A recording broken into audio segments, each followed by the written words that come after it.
우리 오늘 룻기 4장 말씀을 보도록 하겠습니다. 다음 주면 룻기가 마무리가 됩니다. 우리 신앙이란 도대체 무엇일까요? 신앙이란 보이지 않는 하나님을 믿는 것입니다.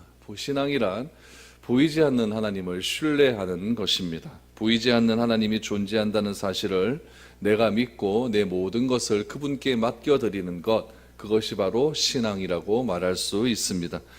그런데 내가 신앙을 가졌음에도 불구하고, 하나님께 내 모든 것을 맡겼음에도 불구하고 우리는 항상 염려합니다. 또 항상 의심합니다. 또 항상 두려워하기도 하죠. 왜 그럴까요? 우리가 하나님을 완전히 믿지 못하고 신뢰하지 못하는 것이 우리 인간의 연약함이기 때문에 그렇습니다. 오늘 룻기 4장 말씀은 우리의 이런 인간적인 걱정과 의심을 해결해 줍니다. 왜냐하면 하나님께서는 결국 우리에게 더 좋은 것으로 베풀어 주시기를 원하는 그런 분이기 때문에 그렇습니다. 오늘 룻기 4장을 통하여서 어떻게 또 하나님께서 하나님의 뜻을 이루어 가시는지 한번 살펴보기를 원합니다. 여러분, 룻이 세상적인 방법으로 재혼을 하려고 했다면 어떻게 되었을까요?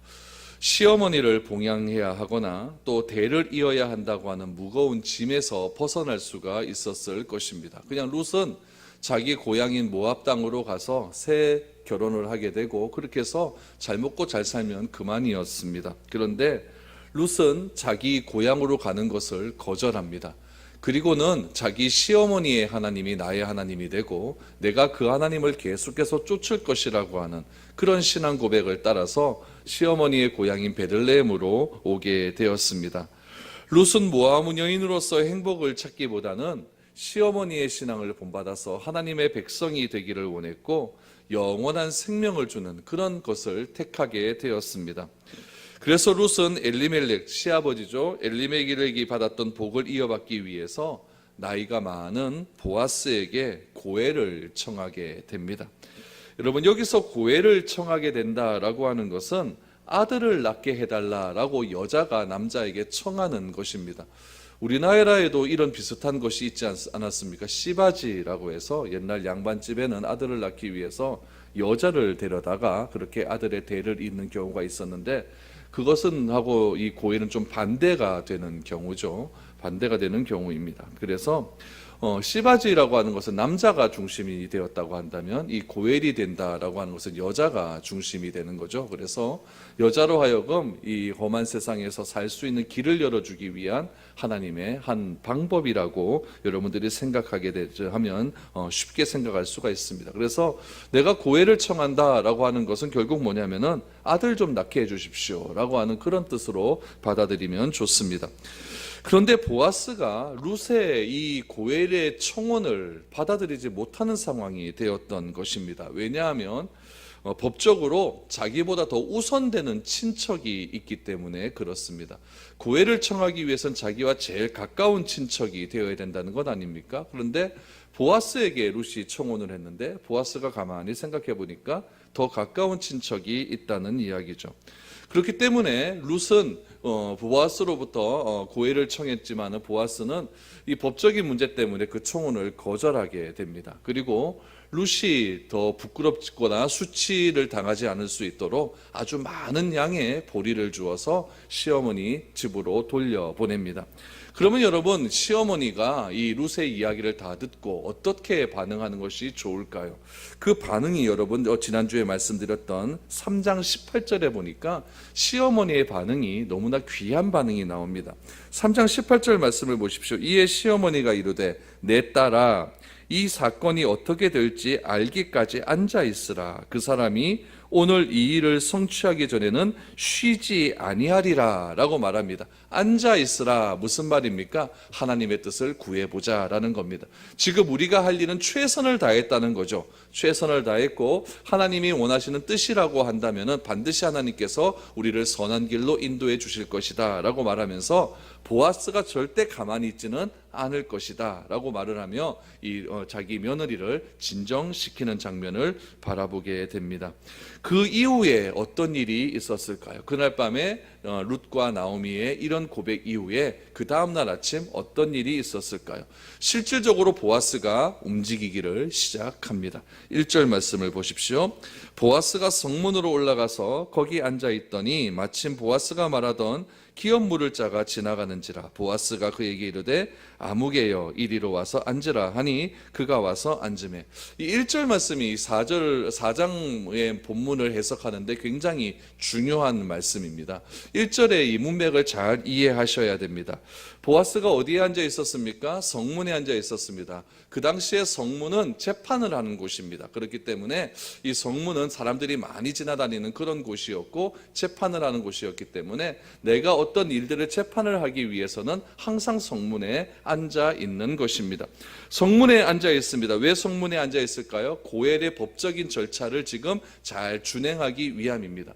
그럼 보아스가 법적인 절차를 준행하기 위해서 누구를 소환해야 됩니까? 자기보다 더 가까운 친척을 소환해야 되는 것 아니겠습니까? 그런데 보아스가 가만히 생각을 해보니까 이 친척이 정직한 사람이 아니에요. 이 친척이 돈을 좀 잘 아는 사람이에요. 약삭 빠른 사람이에요. 그거를 보아스가 알고 있었죠. 그래서 원칙적으로 하면은 보아스가 사람을 보내서 자기보다 더 가까운 친척을 이 성문 앞으로 데려오게 하는 것이 맞습니다. 그런데 이 보아스가 사람을 보내지 않습니다. 사람을 보내지 않고 그냥 성문에 가만히 앉아 있는 겁니다. 가만히 앉아 있다가 그 사람이 자기보다 더 앞선 친척이 그 앞을 지나가기까지 기다리고 있는 겁니다. 왜 그럴까요? 만약 사람을 보내서 네가 지금 고해를 청해야 되는데 좀 네가 와서 지금 재판을 받아야겠다라고 말을 한다면 그 사람의 입장에서 어떻게 하면 계산을 한다는 거죠. 내가 이 사람을 고해를 내가 받아들였을 때 어떤 이익이 있을까? 어떤 유익이 있을까? 철저하게 자기중심적으로 해석을 할 수가 있는 것 아니겠습니까? 고해는 남자를 위한 것이 아니라 혼자 살고 있는 과부를 위한 정책이기 때문에 철저하게 여자 중심으로 생각을 해줘야 돼요. 그런데 이 지금 가까운 친척은 그런 위인이 못 되는 거죠. 그걸 누가 알고 있었어요? 보아스가 알고 있었다는 얘기죠. 그래서 우연히 만난 것처럼 가장을 하는 겁니다. 1절 말씀을 다시 보십시오. 성문에 올라가서 거기 앉았더니 중요한 게 뭐예요? 마침. 이게 중요한 겁니다. 마침 보아스가 말하던 기업 물을 자가 지나가는 것. 이게 여러분 하나님의 섭리입니다. 여러분 누가 오란 소리도 안 했어요. 하필이면 왜 기업 물을 자가 그곳을 지나가겠습니까? 성경에 보면 이 마침이란 말이 나올 때마다 기가 막힌 일이 벌어지는 것. 마침 보아스가 말하던 기업 물을 자가 싹 지나가게 되는 거죠. 그래서 보아스가 이야기하는 거죠.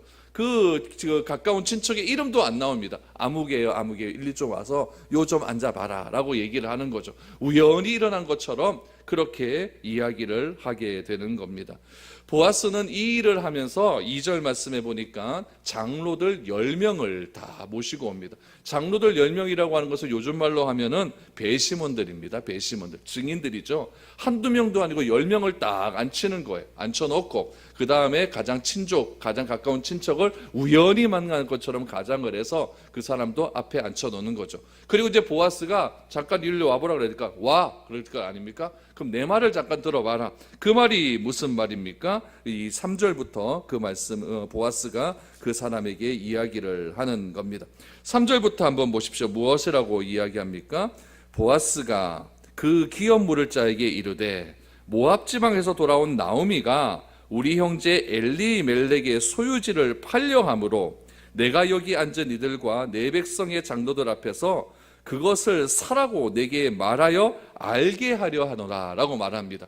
지금 엘리멜렉은 지금 살았습니까? 죽었습니까? 죽은 사람 아닙니까? 그러니까 이 엘리멜렉의 소유지가 하나 있는데 그것을 내가 팔려고 하는데 네가 나보다 엘리멜렉과 더 가까운 친척 아니냐? 그러니까 네가 지금 살 수 있겠냐? 그걸 내가 물어보려고 한다라고 이야기를 하는 거예요.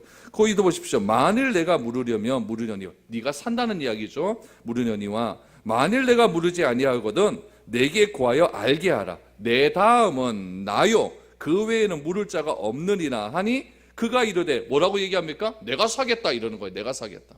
그럼 여러분 그 사람이 왜 자기가 사겠다라고 생각을 하겠습니까? 가만히 생각을 해보십시오.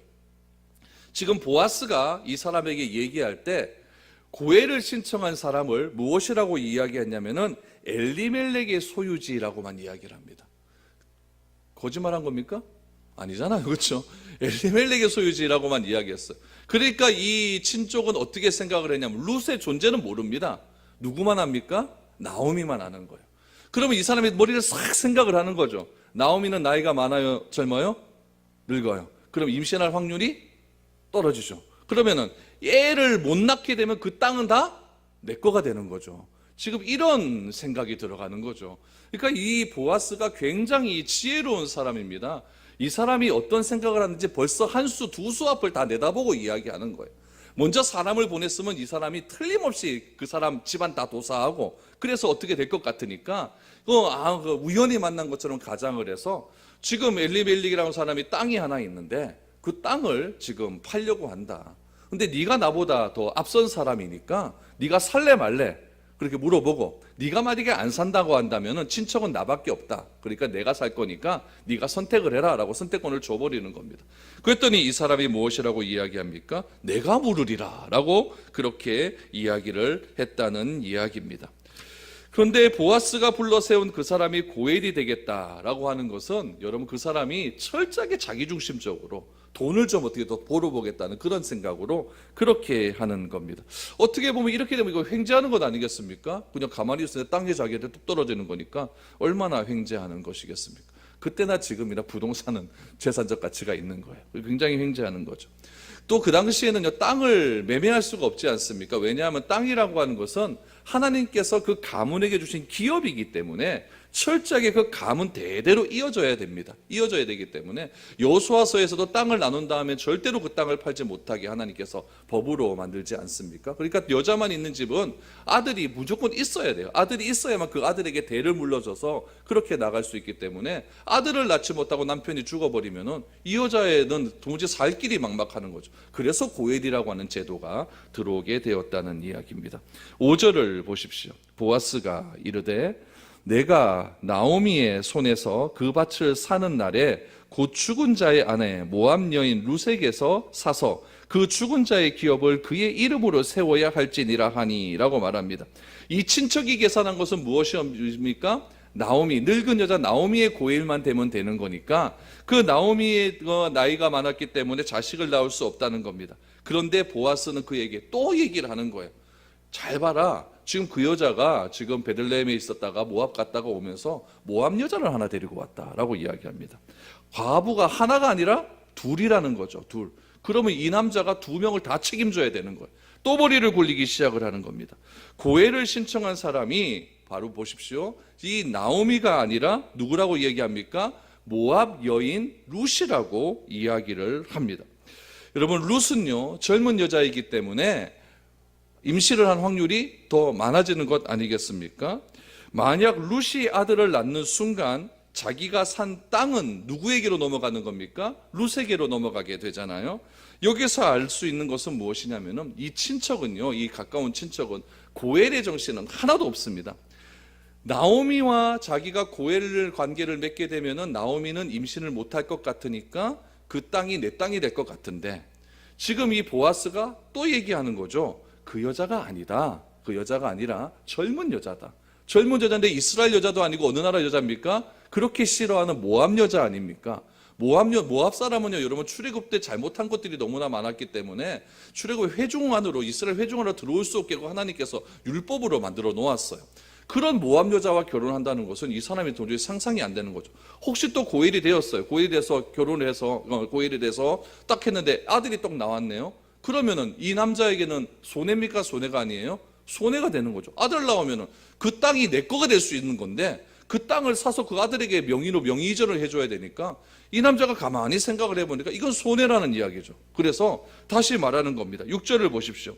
그 기업 물을 자가 이르되 나는 내 기업에 손해가 있을까 하여 나를 위하여 물으지 못하노니 내가 물을 것을 내가 물으라. 나는 물으지 못하겠노라 하는지라 라고 말을 하는 겁니다.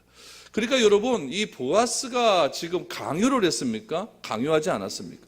그냥 있는 그대로 이야기하는 거예요. 그냥 불러다가 그냥 우연히 만난 것처럼 해가 불러다가 뭐라고 이야기합니까? 고엘 할래 안 할래? 하겠다. 그런데 고해하려는 여자가 늙은 여자가 아니라 젊은 여자다. 젊은 여자다.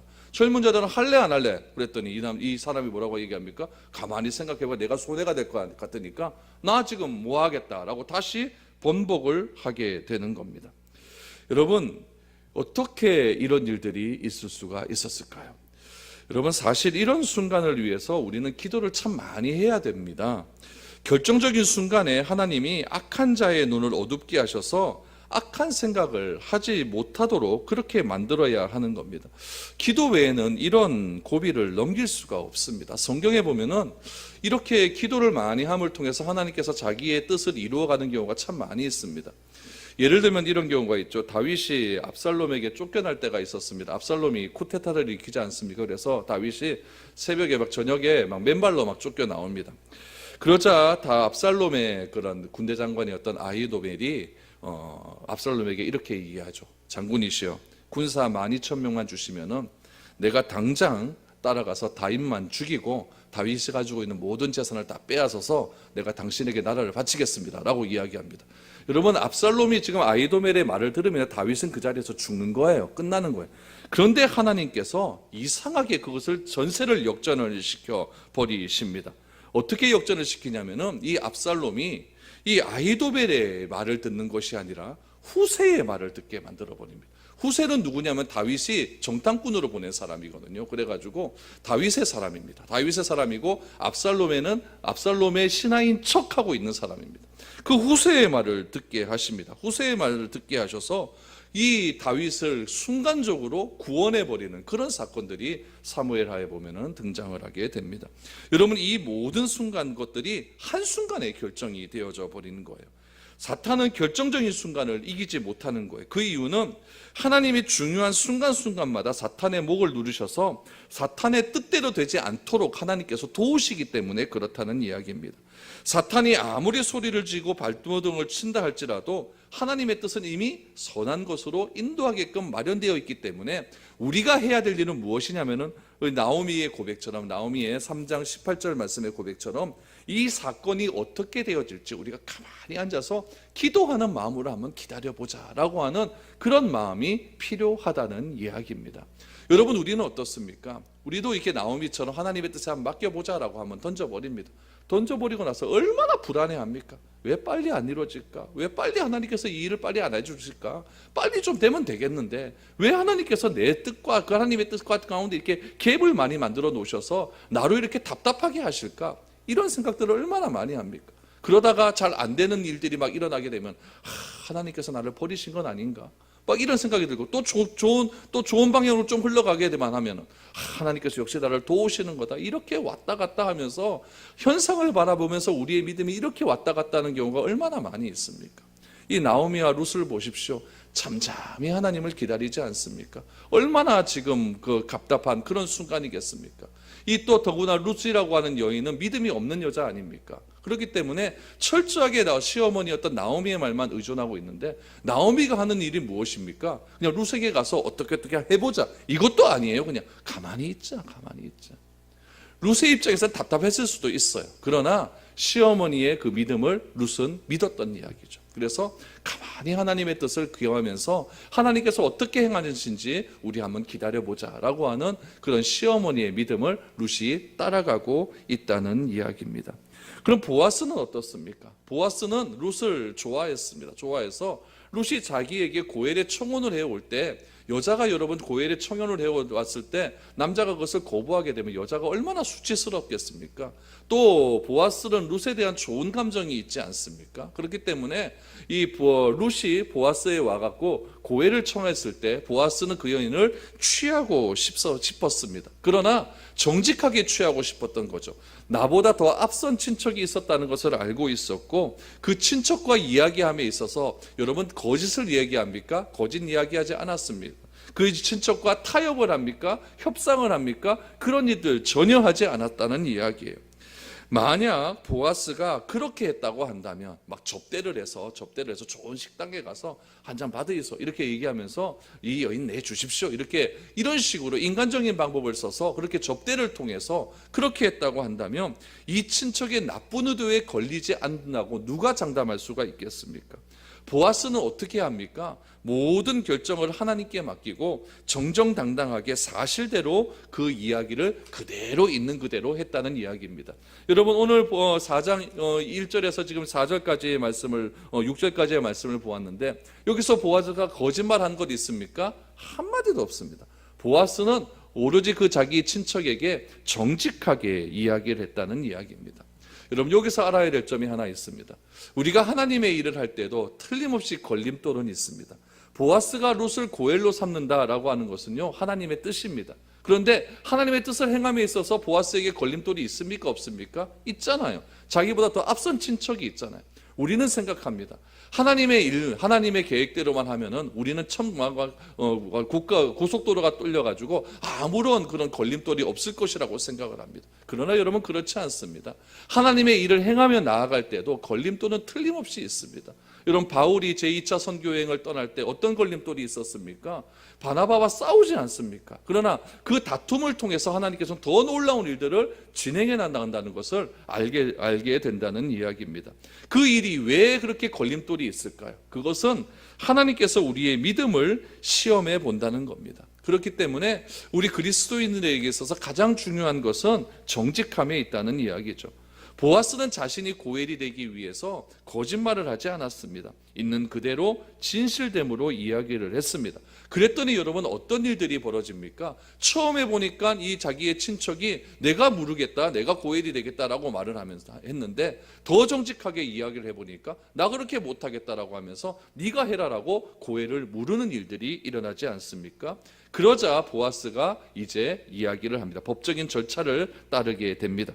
9절부터 보십시오. 9절 말씀해 보니까 보아스가 장로들과 모든 백성들에게 이르되 내가 엘리멜렉과 기럨과 말론에게 있던 모든 것을 나오미의 손에서 산 이래 너희가 오늘 증인이 되었고 또 말론의 아내 모압 여인 룻을 사서 나의 아내로 맞이하고 그 죽은 자의 기업을 그의 이름으로 세워 그의 이름이 그 형제 중과 그곳 성문에서 끊어지지 아니하게 하매 너희가 오늘 증인이 되었느니라 라고 말을 하고 있습니다. 여러분 여기서 중요한 것이 무엇입니까? 이 보아스가 룻을 선택한 데 있어서 고엘로만 선택하지 않았다는 이야기입니다. 여기 보니까 모압 여인 룻을 사서 나의 무엇으로 삼는다? 아내로 삼는다라고 말을 합니다. 이 아내로 삼는 일에 지금 누가 증인이라고 이야기해요? 그곳에 모인 모든 사람이 증인이다라고 이야기를 했다는 이야기입니다. 거기서 여러분 이 일을 확정짓기 위해서 어떤 일을 하게 되냐면은 7절과 8절 말씀해 보니까 신을 벗는 일을 하게 됩니다. 여러분 이 신이라고 하는 것은 그 당시에 권리를 뜻하는 겁니다. 내가 권리를 가지고 있다라고 생각을 하면은 신을 신는 거죠. 그래서 그 당시에 노예나 종은 신발을 신지 않았다는 이야기입니다. 우리 모세가 시내산에 올라갔을 때 하나님께서 하신 말씀이 무엇입니까? 내 발에서 신을 벗어라. 이 얘기는 뭐냐면은 내 권리가 없다라는 이야기예요. 여호수아도 군대 장관을 만났을 때 군대 장관이 하는 얘기가 무엇입니까? 이 땅은 거룩한 땅이니 내 발에서 신을 벗어라라고 하는 이야기는 무엇이냐면은 나는 하나님 앞에서 아무런 권리가 없다는 이야기입니다. 지금 오늘 이 7절과 8절 말씀에서 신을 벗었다라고 하는 얘기는 내 권리를 포기하겠다는 이야기입니다. 신을 벗어서 던지는 거죠. 권리를 포기한다라고 이야기하니까 보아스가 그제서야 이야기하게 되는 거죠. 9절에 보니까 모든 장로들과 모든 백성에게 이르되 라고 말합니다. 엘리멜렉과 기럨과 말론, 누굽니까? 엘리멜렉은 그 룻의 시아버지였고 기럨과 말론이 그 룻의 남편 아닙니까? 기럨은 말론의 형이었고요. 그 형제가 다 없어졌다는 거예요. 아버지도 다 죽었다는 이야기죠. 있던 모든 것을 나오미의 손에서 산 이래 너희가 오늘 증인이 되었다라고 말합니다. 그곳에 얼마나 많은 사람들이 몰려 있겠습니까? 장로님들도 10명이 딱 앉아서 증인이 되어지지 않습니까? 내가 증인으로 세웠다는 이야기죠. 어떤 증인으로 세웠다는 이야기입니까? 룻을 내 아내로 삼겠다라고 이야기를 했다는 이야기죠. 여러분 이 사건은 룻과 나오미에게 있어서 너무나 기쁜 소식이었습니다. 만약 여러분 고엘이 선언이 안 되었다고 한다면 나오미와 룻은 어떻게 살게 되었을까요? 평생토록 여러분 가난하게 살 수밖에 없는 겁니다. 또 보리 이삭을 조금 주셨을 때는 또 어떻게든 살겠죠. 또 죽지 못하면은 그렇게 가난하고 천대받고 그렇게 살 수밖에 없는 것입니다. 그것도 안 되면 어떻게 되냐? 결국 종으로 팔려가게 되는 것 수밖에 없는 거예요. 그런데 보아스가 나오미와 롯의 몫을 책임져 주겠다라고 말을 하면서 무엇을 해가? 나의 아내로 맞이하겠다라고 선언을 해버리는 겁니다. 이 선언을 통해서 나오미와 롯은 완전히 자유함을 얻게 된다는 겁니다. 그들은 이제 나오미와 롯은 하나님 나라의 시민권이 얻게 되었고 영구적으로 하나님 나라의 기업을 가진 자가 되었습니다. 모압 여인이 유일하게 이스라엘 백성이 될 수 있는 이유는 이스라엘 남자와 결혼을 할 때만 가능하게 된다는 이야기죠. 지금 모압 여인 룻이 이스라엘의 백성이 되었다라고 하는 것은 무엇이냐면 아브라함의 자손이 되었다라고 하는 그런 의미가 되는 것입니다. 이 보아스의 선언을 통해서 이 나오미와 룻의 가정에 있었던 모든 일들이 한순간에 해결되는 것을 보게 되는 겁니다. 보아스는 나오미와 룻을 돕고 싶어도 법적인 제약 때문에 도울 수 없었습니다. 그러나 결정적인 순간에 걸림돌이 되었던 사람이 스스로 물러나게 됨을 통해서 이제는 당당하게 나오미와 룻을 도울 수 있게 되었다는 이야기입니다.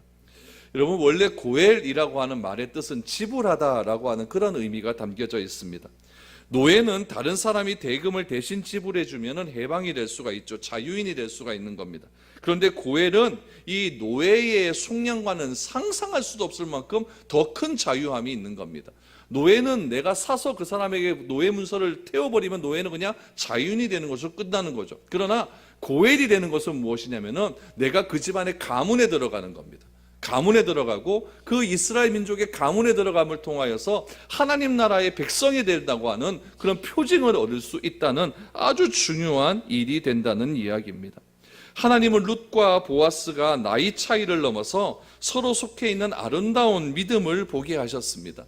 보아스가 결혼을 한 사람인지 그 일에 대해서는 성경에는 나와 있지 않습니다. 그러나 중요한 것은 무엇이냐면은 고엘의 결혼은 정식 결혼이 아니거든요. 아들 하나 낳아주고 그 아들에게 부동산 그 땅을 명의이전만 해주면 그걸로 끝나는 겁니다. 그러나 이 보아스는 어떻게 합니까? 그렇게 명의이전만 해주고 끝나는 것이 아니라 룻을 자신의 족보의 드림을 통하여서 룻이 결국에는 누구의 조상이 됩니까? 다윗의 조상이 되어서 다윗의 후손으로 예수 그리스도가 나오게 되는 놀라운 통로가 된다는 아주 귀한 일들을 예표를 우리에게 보여주게 되었다는 이야기입니다.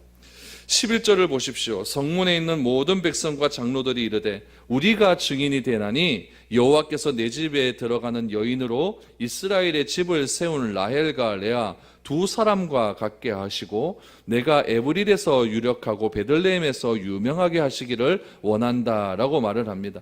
그곳에 모인 모든 사람이 룻과 보아스의 결혼을 축복하고 있는 겁니다. 라헬과 레아가 누굽니까? 야곱의 아내들 아닙니까? 라헬과 레아도 어떻게 보면은 이방 사람들 아니에요. 그런데 야곱의 라헬과 레아를 통하여서 12명의 아들을 구하게 되었고 그 12명의 아들을 통하여서 이스라엘 민족이 나오게 되는 놀라운 일들이 일어나지 않습니까? 그래서 이 사람들이 축복을 해주는 거죠. 보아스와 룻이 그런 사람이 되기를 원한다라고 축복을 해주는 겁니다. 에브랏은 무엇입니까? 예루살렘의 옛날 이름이 에브랏입니다. 에브랏에서 정말 유명한 사람이 되기를 원한다. 베들레헴은 자기 고향 아닙니까? 고향에서도 유명한 사람이 되기를 원한다라고 이렇게 축복 기도를 해 주었다는 이야기입니다. 12절을 보십시오. 여호와께서 이 젊은 여자로 말미암아 내게 상속자를 주사 내 집이 다말이 유다에게서 낳아준 베레스의 집과 같게 하시기를 원하노라 하니라 라고 말합니다. 하나님은 이방인 중에서 하나님의 복을 받기 위하여 결사적으로 나오는 자에게도 큰 복을 허락해 주었습니다. 여호수아에 보면 어떤 여자가 나옵니까? 라헬도 이방 여인이었지만은 하나님을 받아들임을 통하여서 그도 하나님 앞에 귀한 복을 받는 그런 여자가 되지 않았습니까? 또 여기서 보니까 또 유다가 낳아준 베레스의 집과 같게 되기를 하기를 원한다라고 말을 합니다. 이 유다가 낳아준 베레스는 누굽니까? 여기서도 보니까 다말이라고 하는 유다의 며느리가 나오지 않습니까? 이 다말도 아주 이방 여인이었는데, 다말은 유다의 집에서 메시아의 약속이 있다는 것을 알고, 다말은 이스라엘의 아들을 갖기 위해서 목숨을 걸고 유다에게 나아감을 통하여서 이 야곱의 넷째 아들이었던 이 유다를 통하여서 메시아의 족보가 이뤄갈 수 있도록 그렇게 허락해 주셨다는 이야기입니다. 여러분, 룻기 4장을 통해서 우리가 알 수 있는 것이 무엇입니까? 룻은 세상의 작은 행복을 포기했지만 하나님은 룻을 이스라엘의 신앙의 어머니가 되게 해주셨다는 이야기죠. 그리고 그녀에게 이스라엘 백성이 되는 놀라운 복을 허락해 주셨습니다.